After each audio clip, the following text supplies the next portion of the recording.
Vous écoutez le podcast de So Sweet Planet. Je suis Anne Greff et je vous propose des rencontres autour des thèmes des droits humains, de la culture et de l'environnement. Jean-Marie Collin, bonjour. Bonjour. Vous êtes chercheur associé au GRIP. Le GRIP, c'est un groupe de recherche et d'information sur la paix et la sécurité. Et vous êtes expert porte-parole de ICAN France, qui est le relais national de la campagne internationale pour abolir les armes nucléaires. Vous travaillez sur des questions de défense et de sécurité internationale avec une expertise plus particulière sur les thématiques du contrôle des armements, de la dissuasion nucléaire, de la non-prolifération et du désarmement nucléaire, ce qui vous a permis de participer à l'ensemble du processus de 2010 à 2017, le processus dit de l'initiative humanitaire et de négociation du traité sur l'interdiction des armes nucléaires. Vous êtes auteur de nombreux articles et livres, dont la coécriture de L'illusion nucléaire, la face cachée de la bombe atomique, publié en 2018. Et vous êtes aujourd'hui l'invité du podcast de So Sweet Planet pour nous présenter ICAN et son action. Merci beaucoup.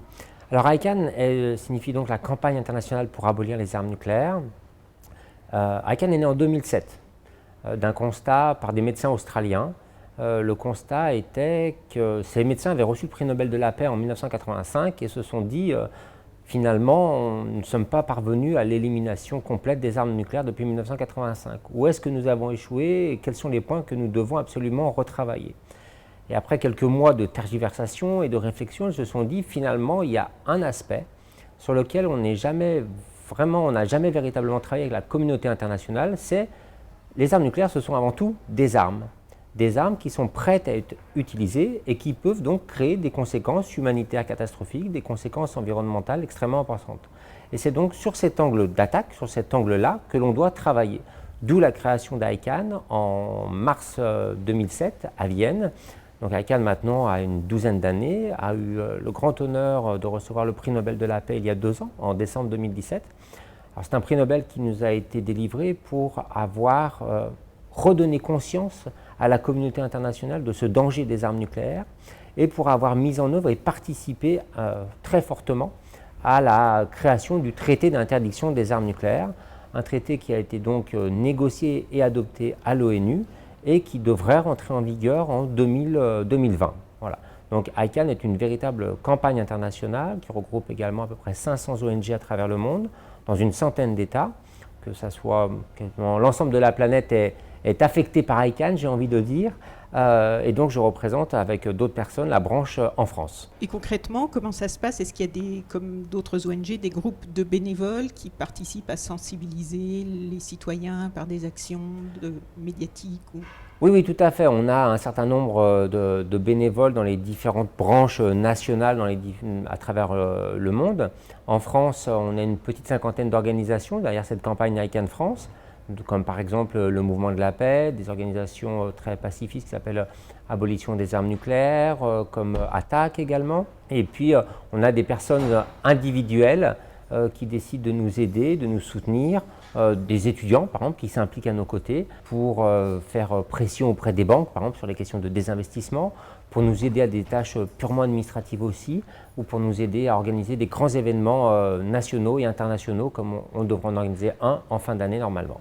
Alors, le 7 juillet 2017, Hélène White-Gomez, présidente de la Conférence des Nations Unies pour la négociation d'un instrument juridiquement contraignant, ce qui est important, parce qu'on voit que les traités qui ne le sont pas juridiquement contraignants sont rarement appliqués, visant à interdire les armes nucléaires, a annoncé l'adoption par 122 États donc, du traité sur l'interdiction des armes nucléaires, ce fameux TIAN. Qu'est-ce que le TIAN? Parce que j'ai vu que c'était la conséquence du non-respect par les États.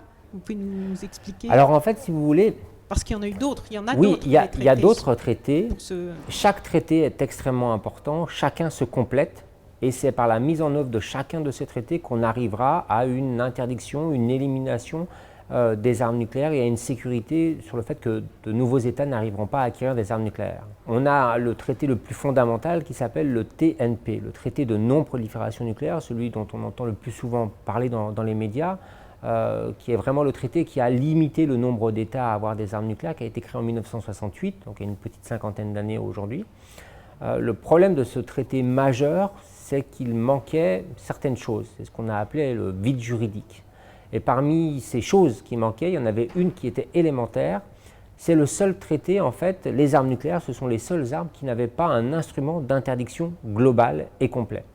Nous avons un traité qui interdit globalement les armes biologiques et les armes chimiques. Dans d'autres types d'armes dites qui affectent les populations, par exemple les mines antipersonnelles ou les armes à sous-munitions, nous avons un traité pareil d'interdiction. Mais nous n'avions pas encore, sur l'ensemble des normes juridiques, un traité d'interdiction des armes nucléaires.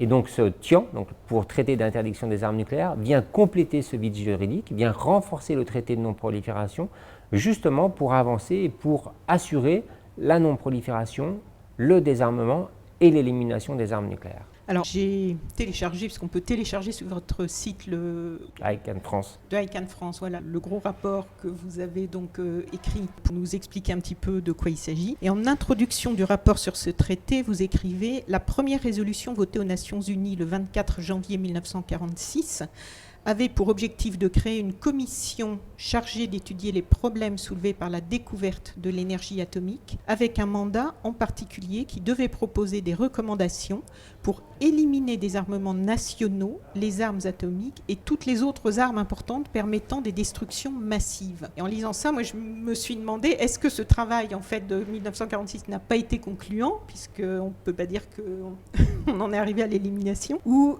est-ce qu'on serait dans une situation bien pire si ça n'avait pas eu lieu avec plus d'États en possession d'armes nucléaires, s'il n'y avait pas eu cette résolution en 1946. Alors ça veut dire qu'en 1948, tout de suite les diplomates ont eu conscience du danger des armes nucléaires. On est 5-6 mois après Hiroshima et Nagasaki.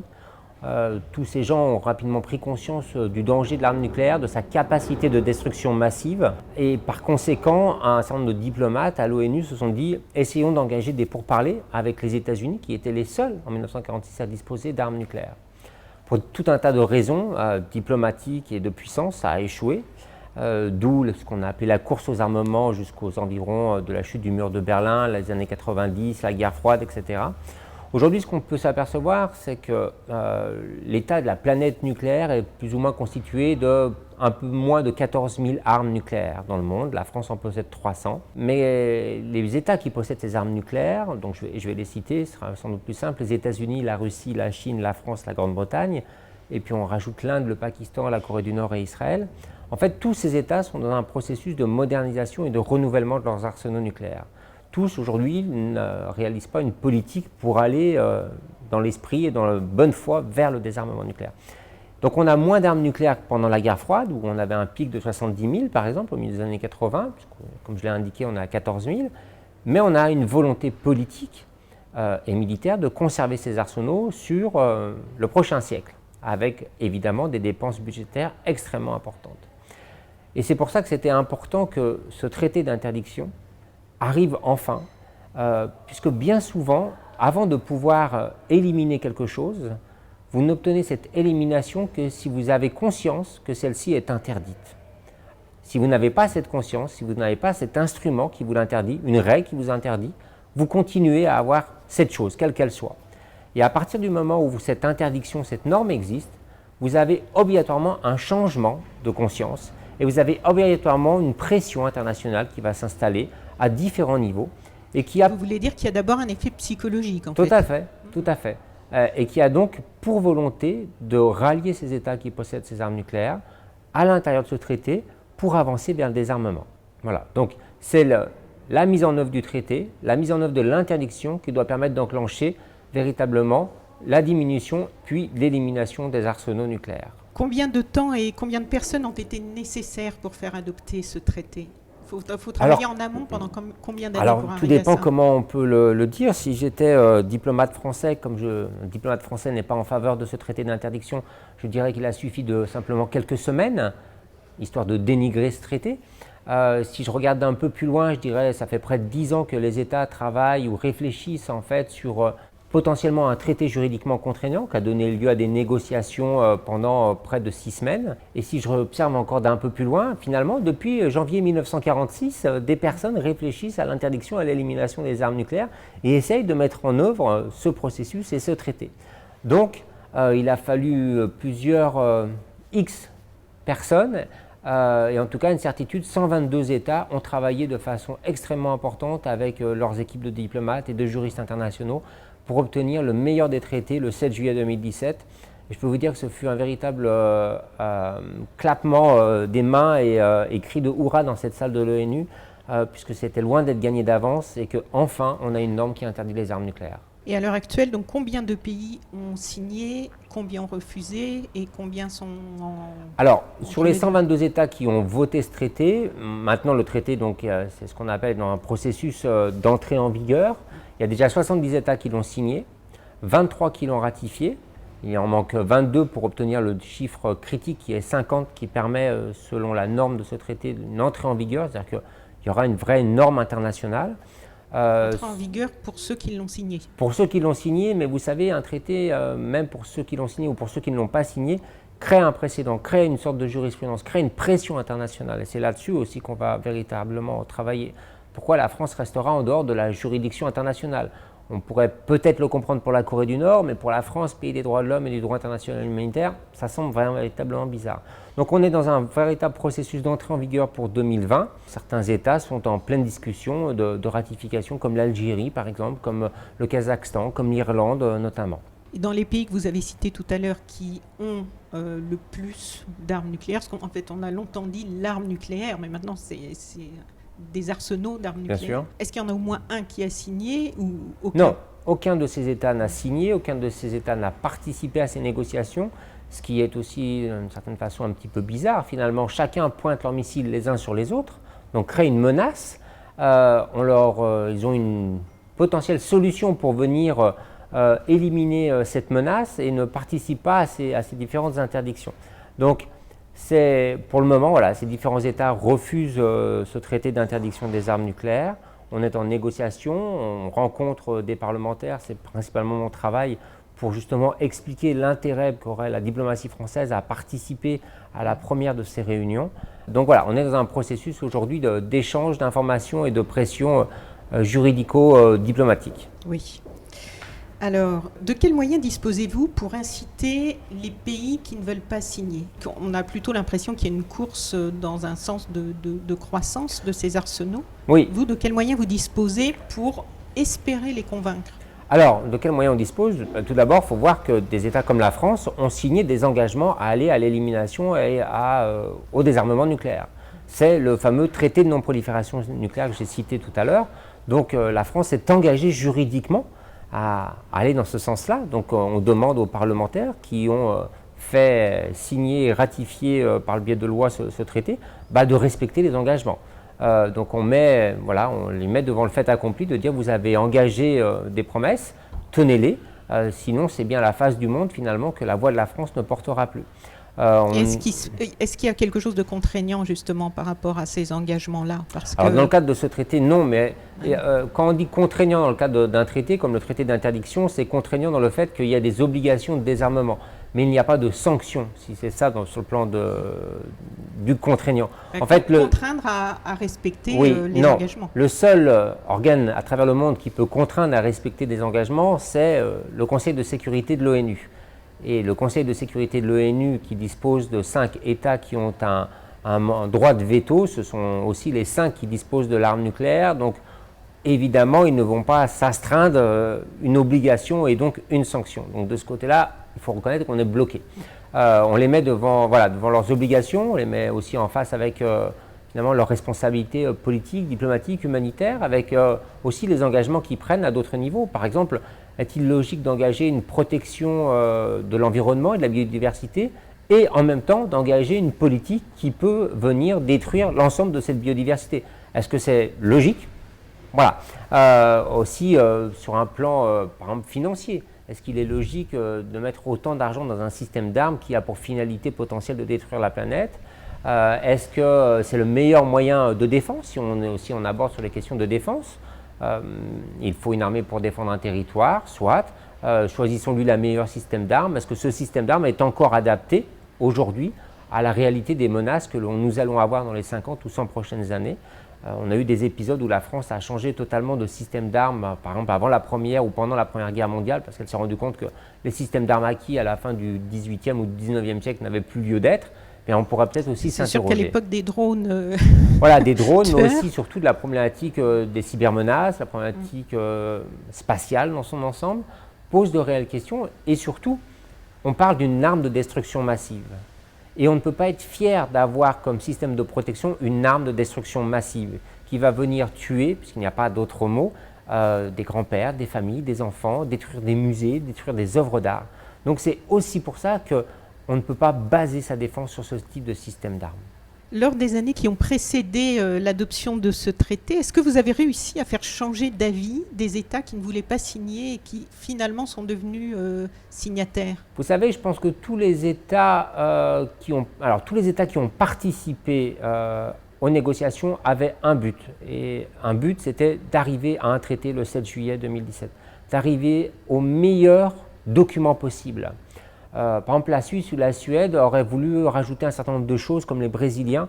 Ils ne sont pas parvenus, donc on est arrivé à ce qu'on appelle finalement un traité, c'est un compromis. On ne peut pas mettre tout le monde d'accord, ce n'est pas possible. Donc on prend le meilleur des compromis. Mais ces États se sont ralliés au fur et à mesure sur différents points. Nous avons un certain nombre d'États du Maghreb ou du Machrek qui ont aussi participé à ces différentes négociations. Différents États aussi, que ce soit en Asie du Sud-Est, on peut penser à la Malaisie, l'Indonésie, la Thaïlande, qui ont aussi décidé de participer à ces négociations, surtout parce qu'ils ont pris conscience qu'en cas de détonation nucléaire, quelle que soit à travers la planète, ils en subiraient les conséquences. Et par conséquent, tous ces États aujourd'hui se sentent en insécurité parce que 9 États détiennent des armes nucléaires et parce que, si jamais, pour répéter, cette détonation arrive, c'est leur population qui en subira des effets négatifs. Donc ils veulent bien mettre en sécurité leur population en éliminant ces arsenaux nucléaires.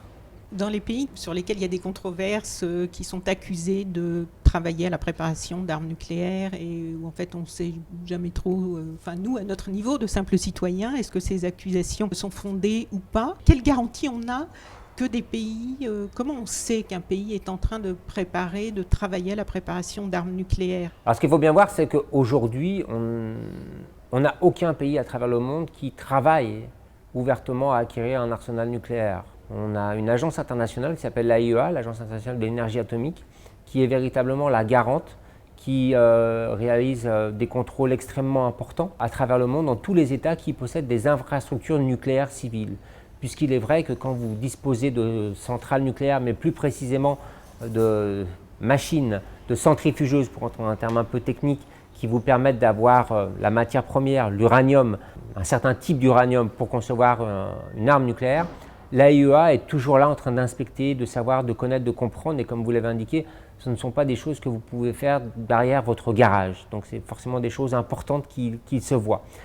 Si je prends l'exemple de la Corée du Nord, la Corée du Nord a révélé qu'elle avait un arsenal nucléaire, en tout cas qu'elle savait créer une arme nucléaire en 2006, mais les grandes agences de renseignement comme l'AIEA se doutaient de ce travail depuis plus de 20 ans déjà. Donc c'était simplement l'aboutissement en 2006.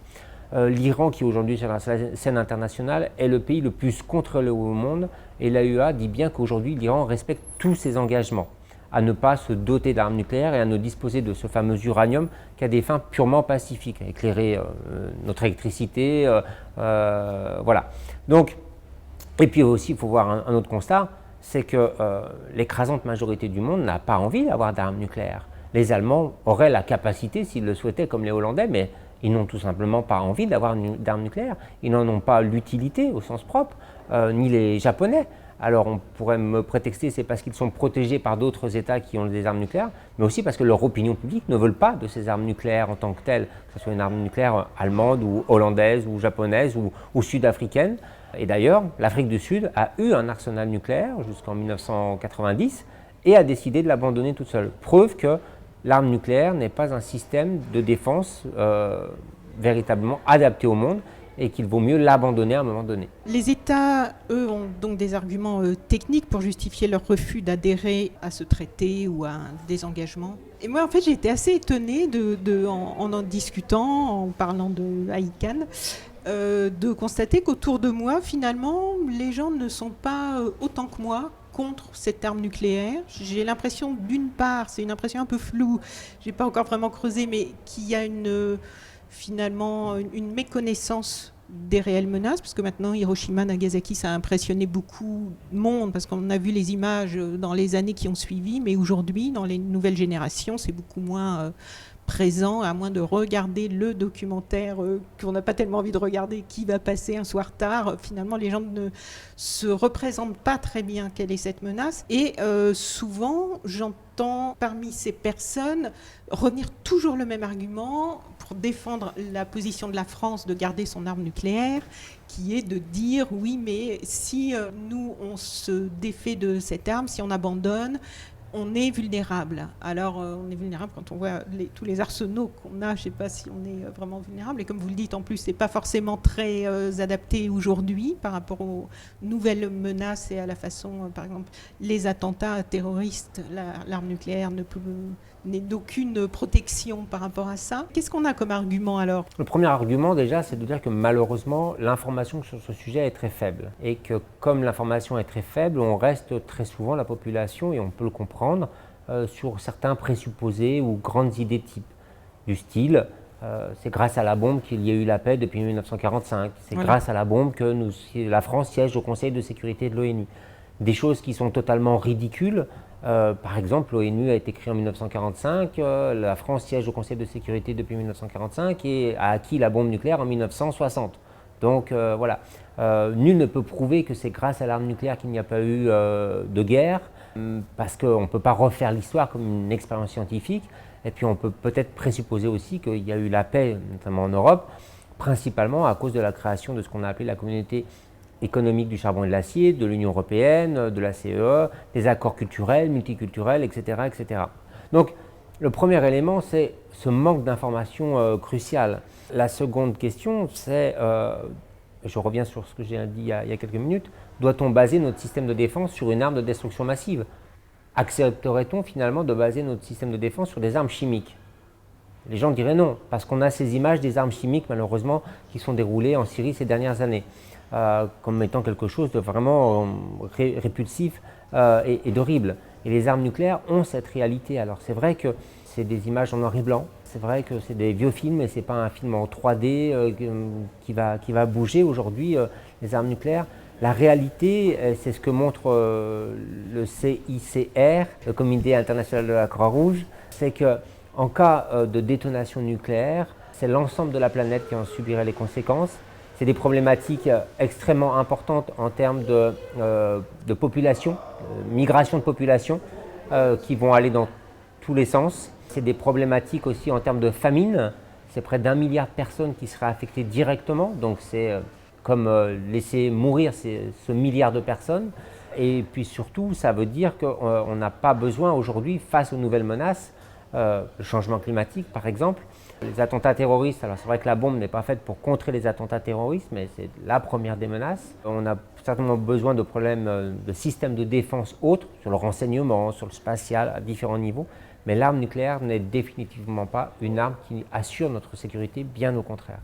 Vous dites aussi dans ce rapport, cette future norme crée d'ores et déjà de nouveaux développements juridiques, par exemple sur le pacte international relatif aux droits civils et politiques, démontrant bel et bien que le droit est un processus transformateur. Est-ce que vous pouvez nous expliquer ça ? Oui, le droit c'est quelque chose qui vit en fait. Et ce processus transformateur est une expression de Madame Myriam Delmas-Marty, une grande juriste. Et le droit est quelque chose qui vit. Le droit est quelque chose qui nous fait tousser, c'est-à-dire qu'au départ on n'accepte pas trop et finalement on demande du droit parce qu'on sait que le droit c'est aussi quelque chose qui est là pour nous aider, nous protéger. On a besoin du droit pour, par exemple, avoir une réglementation quand vous conduisez votre voiture, pour protéger le piéton, mais aussi pour protéger le conducteur. Et on apprécie ce droit. Et c'est la même chose au niveau des armes nucléaires. Le TIAN a créé cette nouvelle norme et on avait besoin d'avoir ce processus transformateur dans la norme du droit contre les armes nucléaires d'avoir ce TNP, mais d'avoir aussi ce traité d'interdiction des armes nucléaires. Depuis les bombes qui ont été lâchées sur Hiroshima et Nagasaki, les armes ont bien évolué. Ces armes nucléaires, quel serait l'impact d'une arme nucléaire utilisée aujourd'hui? Est-ce qu'on sait une bombe qui tomberait ou un ensemble de petites bombes selon les formes qu'elles ont pu prendre, qui tomberaient aujourd'hui sur une grosse ville? Quel serait l'impact, est-ce qu'on sait, en termes humanitaires? Alors, ce qu'il faut voir, c'est que les armes aujourd'hui sont beaucoup plus puissantes que par le passé. C'est 20 fois plus puissant, par exemple, que les armes qui ont été lancées sur Hiroshima et Nagasaki. D'autre part, ce que l'on peut s'apercevoir, c'est qu'une arme qui viserait une grande ville, en prenant la ville de Lyon, par exemple, en France, Lyon est un nœud autoroutier, un nœud de communication, et aujourd'hui possède des installations pétrolières, des installations chimiques extrêmement importantes, a aussi un laboratoire de virus extrêmement important au centre de Lyon, est connecté à un certain nombre de centrales nucléaires autour. Donc ce n'est pas non seulement la destruction que l'arme va provoquer en soi, c'est aussi l'ensemble, l'enchaînement des cascades de destruction qui vont se réaliser à cause de cette première destruction massive. À aucun moment aujourd'hui, la plus petite des armes nucléaires, par exemple, n'a atteint le niveau de puissance de la plus grosse des armes conventionnelles, si vous voulez. Il y a un gap, une différence extrêmement importante que l'on ne peut pas aujourd'hui rejoindre. C'est pour ça que les armes nucléaires, même quand aujourd'hui il y a une volonté de dire on va créer des armes nucléaires de petite puissance, ça n'existe pas. C'est une arme nucléaire, c'est une arme de destruction massive. Et ça va provoquer des dégâts extrêmement importants. Et c'est pour ça, encore une fois, que... Et dans le temps aussi. Et dans le temps, bien évidemment. Armes, et sur sur l'humanitaire, sur l'environnement, voilà, et dans le temps. Des années. Oui, et pour preuve, les quelques survivants d'Hiroshima en subissent toujours les conséquences. Non seulement eux ont des problématiques d'ADN, de cancer, mais aussi les générations futures. C'est-à-dire que s'ils ont pu, par bonheur pour eux, avoir des enfants, ce qui n'a pas été tout le temps le cas, leurs enfants, voire leurs petits-enfants sont affectés aussi par ces problématiques. Donc, c'est juste anormal de penser, puisque c'est ça la dissuasion, hein, c'est être prêt à utiliser une arme, donc c'est penser à détruire Moscou, avec l'ensemble des populations et des œuvres d'art, encore une fois, et des personnes qui s'y trouvent, et donc d'affecter, pour un temps illimité, ces personnes et cet environnement. Le 17 mai 2019, la ville de Paris a décidé de rejoindre l'appel des villes de ICANN. De quoi s'agit-il ? Alors l'appel des villes de ICANN, c'est quelque chose qui a été lancé encore une fois par nos amis australiens, notre branche australienne de ICANN, dans l'idée de dire finalement un maire est une personne qui est là pour assurer la sécurité de sa population. Elle lui assure une sécurité sanitaire, publique, éducative, elle lui assure une sécurité économique en faisant en sorte que la ville soit attractive pour qu'il y ait des emplois. Puis depuis quelques années aussi, elle bosse à un niveau, une sécurité environnementale, même si ce n'est pas forcément cette ville-là qui pollue le plus, en tout cas elle essaye de faire dans sa mesure du possible de contribuer à une meilleure protection de l'environnement pour que ça ait un impact mondial. Et bien là, c'est le même état d'esprit, c'est-à-dire que les armes nucléaires sont faites pour viser des villes. Et donc, il est essentiel qu'un maire protège sa population. Et comment il peut le faire ? Eh bien, il peut le faire en signant cet appel des villes que ICANN a lancé, un appel qui est là pour dire qu'il soutient le traité d'interdiction des armes nucléaires et demande à son gouvernement de signer et de ratifier le traité d'interdiction des armes nucléaires. Alors aujourd'hui, on a donc, c'est vrai, en France, Paris. On a d'autres villes qui commencent à signer. Le nom de ces villes sera révélé le 7 juillet pour faire les 2 ans de l'anniversaire de l'adoption du traité d'interdiction des armes nucléaires. Et à travers le monde, on a de nombreuses capitales, que ce soit en Europe, par exemple, nous avons Oslo, nous avons Berne, nous avons Berlin, nous avons des grandes villes aussi à travers le monde. Nous avons Washington aussi, nous avons des villes, alors Sydney et Melbourne, par exemple, pour l'Australie. Mais voilà, il y a véritablement tout un tas de villes, une cinquantaine de villes à travers l'Europe et le monde qui se sont mobilisées pour demander à leur gouvernement de signer, de ratifier ce traité d'interdiction des armes nucléaires. Et ça fait partie de la pression qui est exercée par nos différents acteurs. En plus de l'impact de leur utilisation ou des essais nucléaires, parce qu'il y a aussi l'impact des essais Bien sûr. nucléaires, pour la mise au point de ces armes, il y a un autre impact très important sur les vies humaines, c'est le budget qu'on leur octroie. Oui. Et qui pourrait être utilisé pour bien d'autres choses. Est-ce que vous pouvez parce que j'ai lu ces jours-ci sur votre site un chiffre, 748 milliards de dollars pour la production de systèmes d'armes nucléaires. Alors je n'ai plus tout à fait le chiffre en tête, mais c'est certainement le montant qui est alloué actuellement par les banques auprès des entreprises pour fabriquer des systèmes d'armes nucléaires. Ah voilà, c'est le soutien des banques. Est-ce que vous travaillez aussi par rapport au placement, en fait? Voilà, exactement. On travaille sur le désinvestissement bancaire. Alors, tout d'abord, si on regarde le premier chiffre qui nous concerne tous, restons sur la France, mais qui concerne aussi un Américain ou un Russe, finalement, puisque ce sont nos impôts. La France a décidé, l'an dernier, les parlementaires ont pris cette responsabilité, et je pense que maintenant, il faut dire qu'ils sont responsables, véritablement, les nommer pour les mettre aussi devant leur réalité. On voté une loi qui engage 37 milliards d'euros sur les 7 prochaines années pour la dissuasion nucléaire. Alors c'est un chiffre qui veut... Pour la France. Pour la France. 37 milliards d'euros. Voilà. Alors, surtout ce qui est important dans ce chiffre, c'est que c'est 60% de plus que la loi précédente. C'est-à-dire qu'avant, il y avait déjà eu 23 milliards qui ont été consacrés entre 2014 et 2019. Maintenant, on passe à 37 milliards entre 2019 et 2025. Donc, premier élément, on arrive toujours à trouver de l'argent pour quelque chose quand on le veut, apparemment. Et donc, ce qui signifie aussi, pour prendre conscience, c'est un doublement annuel du budget. Grosso modo, ce budget stagnait à 3,5 milliards par an pour la dissuasion nucléaire française. Maintenant, il va passer à 6 milliards, 6,5 milliards. Ça veut dire qu'on a véritablement une... Rien que pour le nucléaire, on est d'accord. Pas pour l'ensemble de... Pour l'arme nucléaire, française. Voilà. Donc, ce qui veut dire que la France est dans une vraie volonté de renouveler son arsenal nucléaire et va consacrer des moyens véritablement exorbitants. Donc, ça, c'est une première prise de conscience et de demander au gouvernement pourquoi on investit autant. Est-ce que c'est en adéquation avec les règles sur lesquelles il a signé de ne pas promouvoir de nouvelles armes, par exemple? Et puis le deuxième élément, c'est les banques, effectivement. Puisque là aussi, les banques prêtent de l'argent à des entreprises qui fabriquent des systèmes d'armes nucléaires. BNP, Société Générale, le Crédit Agricole, Crédit Mutuel prêtent de l'argent à des entreprises qui s'appellent EADS, Arianespace, Airbus, DCNS pour la construction navale, pour construire des sous-marins, pour construire des missiles de croisière, dans lesquels seront mis des ogives nucléaires, l'arme véritablement en tant que telle. L'ogive est fabriquée précisément à Val-Duc, à côté de Dijon, par des militaires, des scientifiques militaires, mais le reste est bien fabriqué par des entreprises privées ou semi-privées, puisque l'État a toujours un petit pourcentage dans ces différentes entreprises. Et les responsables de ces banques savent, bien sûr, dans quelle mesure il y a une intégration d'un produit nucléaire? Bien sûr qu'ils le savent. Et donc, ce qui est assez dingue, c'est que ces banques, finalement, font de l'argent en misant sur la possible destruction de l'humanité.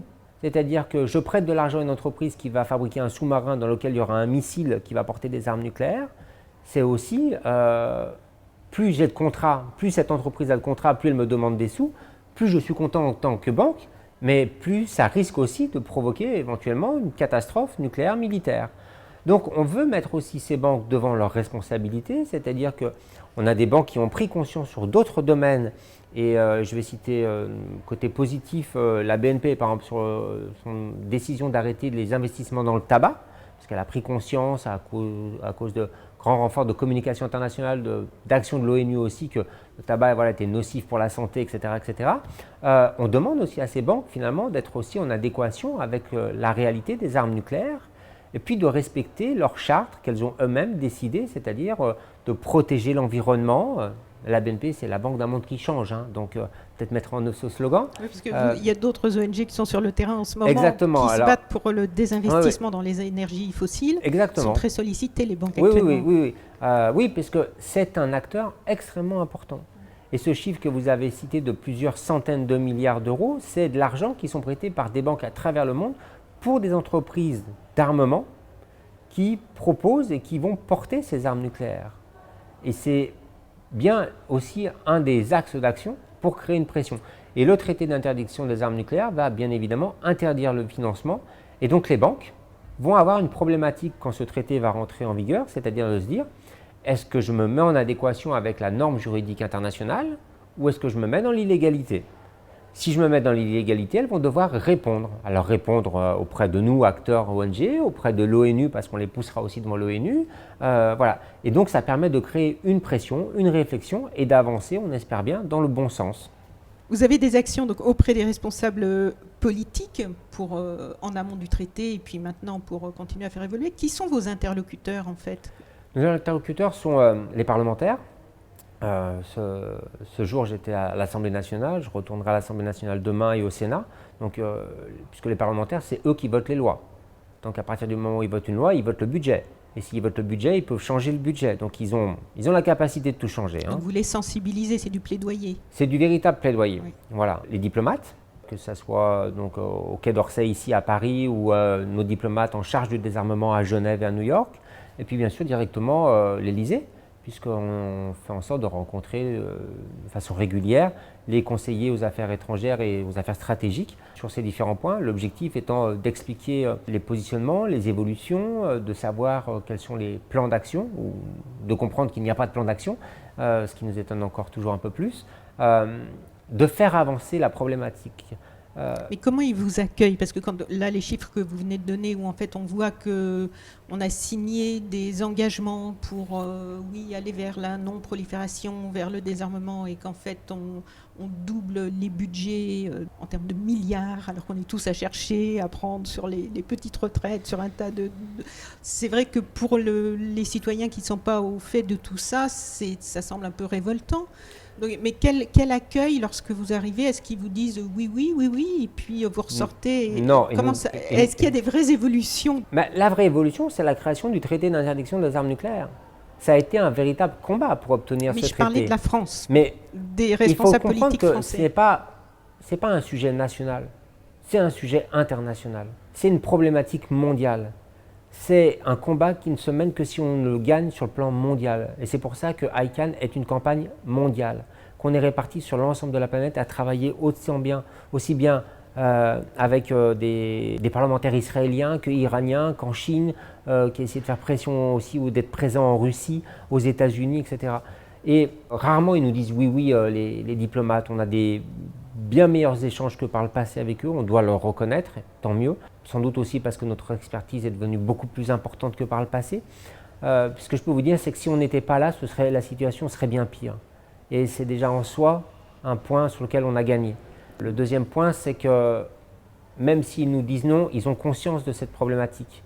Et je ne suis pas certain que tous aient une facilité à se regarder le matin dans le miroir. Et un autre point qui m'étonne, c'est qu'en fait, la plupart des pays que vous avez évoqués qui travaillent à développer, enfin qui n'ont pas officiellement l'arme nucléaire ou qui l'ont mais qu'on ne cite pas, comme la France évidemment puisqu'on y est, les autres pays que vous avez cités, je pensais à l'Inde. Où en est la position de l'Inde? Parce que l'Inde, elle n'est pas présentée comme une menace comme les autres. Et non, l'Inde n'est pas présentée comme une menace comme les autres, peut-être parce que déjà en France, on vend beaucoup d'armes à l'Inde, donc on ne va pas présenter un État vers qui on vend beaucoup d'armes comme étant une potentielle menace. En plus, on vend des systèmes d'armes sur lesquels les Indiens pourraient mettre des armes nucléaires. Typiquement, le Rafale va permettre à l'Inde d'augmenter sa capacité nucléaire aérienne, sachant que le principal ennemi indien, c'est la Chine, c'est vrai, mais le principal rival, c'est le Pakistan, principalement dû aux problématiques frontalières sur l'Himalaya. Et donc, ces chasseurs, ces Rafales seraient à destination, si on peut utiliser ce mot, du Pakistan. L'Inde est toujours citée comme étant la plus grande démocratie au monde. C'est un petit peu controversé en ce moment. Oui, c'est ce que j'allais dire, c'est un peu controversé en ce moment. C'est vrai que l'Inde n'apparaît jamais comme étant un acteur nucléaire mondial, contrairement au Pakistan, mais c'est aussi un problème justement de langage. Je pense qu'il y a des mots qu'il faut totalement éliminer et qu'à travers nos prises de parole, c'est le fait de dire puissance. En fait, le mot puissance est vu comme étant quelque chose souvent de positif. Non, ce qui est positif, c'est le désarmement, par exemple. Et on doit avancer aussi dans ces éléments de langage pour montrer que ces États qui possèdent ces armes nucléaires possèdent des armes de destruction massive et engagent notre sécurité à chaque instant. Est-ce que vous faites aussi, par rapport à la population, à sensibiliser? On organise, au mois de novembre, va arriver à Marseille une ONG japonaise avec un bateau de croisière qui s'appelle le Peace Boat, le bateau de la paix. C'est un bateau qui fait le tour du monde. À l'intérieur, il y a des passagers japonais et qui ont un programme de promotion sur l'histoire des Hibakusha. Et il y aura à Marseille un Hibakusha. Et donc des personnes qui sont survivantes. Des personnes qui sont survivantes. Des bombardements. Et on va avoir un vrai travail sur Marseille, puis sur Monaco, par exemple, pour promouvoir cette problématique de l'arme nucléaire. C'est un bateau qui vient assez fréquemment en France. Il était l'an dernier au Havre, on avait fait quelque chose, il y a 2 ans à Bordeaux. Donc voilà, on fait un véritable travail. Et puis on fait aussi un véritable travail auprès des universités françaises. On fait énormément de conférences.